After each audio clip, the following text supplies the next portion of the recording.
4 o'clock here in New York. I'm Alicia Menendez in for Nicole Wallace. 3.5 years since the attack on the U.S. Capitol. 17 months after Donald Trump was criminally charged by the government he once led and will lead once more.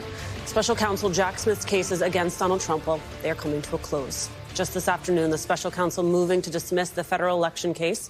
They also asked a court to dismiss his appeal of Judge Eileen Cannon's ruling, tossing out his indictment of Trump in the classified documents case. The move was expected with Trump's election victory, since it's the Justice Department's policy that sitting presidents cannot be prosecuted. Smith writing in his filing to Judge Chutkan today, quote, "The department and the country have never faced the circumstance here where a federal indictment against a private citizen has been returned by a grand jury and a criminal prosecution is already underway when the defendant is elected president." In other words, criminal defendant Donald Trump got out of his legal troubles by getting elected president. The special counsel making it clear that his request to dismiss the election case has nothing to do with the merits of this case or the evidence he's compiled. Instead, it has to do with a constitutional contradiction that could have serious consequences for the rule of law in this country. Special counsel saying, quote, "The government's position on the merits of the defendant's prosecution has not changed, but the circumstances have.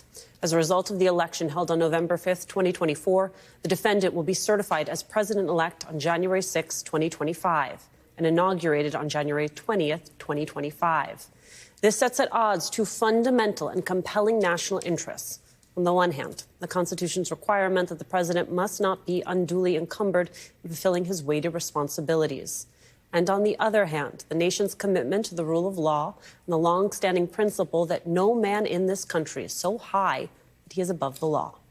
And that is where we start today with former top official at the Department of Justice and MSNBC legal analyst Andrew Weissmann. And with me at the table, MSNBC legal correspondent Lisa Rubin, plus host of the Fast Politics podcast and special correspondent for Vanity Fair, MSNBC contributor Molly Jong-Fast. It is so good to see you all. So, Lisa, not unexpected. Not unexpected at all. And in fact, I was reminded of the T.S. Eliot poem earlier today because I just kept saying, this is the way the cases end, not with a bang but a whimper. Mm-hmm. This is not unexpected. What is unexpected is that Jack Smith is looking to dismiss these cases without prejudice, which of course leaves the possibility that they could be reopened at another point in time. On one hand, Alicia, it could be totally meaningless. One, to dismiss the cases without prejudice means that you're taking a flyer on whether or not they can be tolled or paused while Trump is in office. And of course, there's the other possibility that could render them meaningless, which is that he could just pardon himself. But Jack Smith essentially saying today, I'm willing to take the possibility of a toll. And if you want to pardon yourself, that's on you. You have to do that. I'm not going to let you off the hook that easily. I'm not going to absolve you of that. I'll go as far as dismissing without prejudice because OLC policy requires me to, but no further. Andrew, what did you read